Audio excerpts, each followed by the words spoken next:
السلام علیکم ورحمۃ اللہ وبرکاتہ۔ اسلامک معاشرہ یوٹیوب چینل پر محترم ناظرین سامعین حضرات، ہم اور آپ ماہ محرم الحرام کی بدعات کے بارے میں بہت ساری باتیں سن رہے ہیں۔ کئی افراد نے یہ سوال کیا کہ یہ امام قاسم کی مہندی، اس کی کیا حقیقت ہے؟ جواب سماعت فرمائیں۔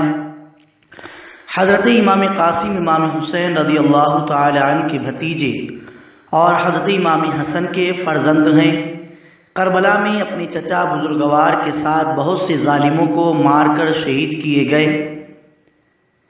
بات صرف اتنی ہے کہ حضرت امام حسین کی ایک صاحبزادی سے ان کی نسبت طے ہو چکی تھی۔ نکاح سے پہلے ہی کربلا کا واقعہ پیش ہو گیا۔ اتنی سی بات کو لوگوں نے افسانہ، من گھڑت باتیں، عجیب و غریب واقعات پر بنا دیا ہے اور کہا کہ کربلا میں ہی ان کی شادی ہوئی اور وہ دولہا بنے، ان کی مہندی لگی اور مہندی کہیں 7 تاریخ، کہیں 8 تاریخ اور کہیں 13 کے میلے تماشے اور ڈھول دھماکے بن گئی۔ سوچنے کی بات یہ بھی ہے کہ جب ان کے پاس پانی ہی نہیں تھا تو آخر مہندی کے لیے پانی کہاں سے آ گیا؟ اسی سے اس کے من گھڑت ہونے کی باتیں سمجھ میں آتی ہیں۔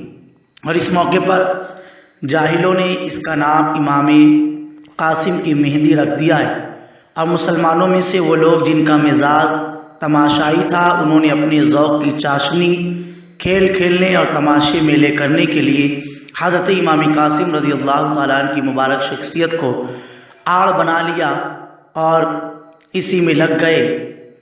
خلاصہ یہ کہ مہندی کی رسم اور اس سے متعلق واقعہ سب من گھڑت، فضولیات، بدعات، خرافات، بکواس ہے۔ اس کے نام پر جو کچھ خرافتیں اور جاہلانہ حرکتیں ہوتی ہیں، یہ سب ناجائز و حرام گناہ ہیں۔ اعلیٰ حضرت امام اہل سنت امام احمد رضا فرماتے ہیں، تعزیہ، مہندی، شب عاشوراء کو روشنی کرنا بدعت و ناجائز ہے۔ حضرت سیدنا امام قاسم کے ساتھ کربلا میں حضرت سیدنا امام حسین کی صاحبزادی کی شادی کا واقعہ ثابت نہیں ہے، کسی نے گڑھ لیا ہے۔ یہ فتح رضویہ شریف جلد نمبر 24 صفحہ نمبر 500 کی عبارت کا مفہوم ہے۔ لہٰذا ہمیں ان تمام من گھڑت باتوں سے ہر وقت بچتے رہنا چاہیے۔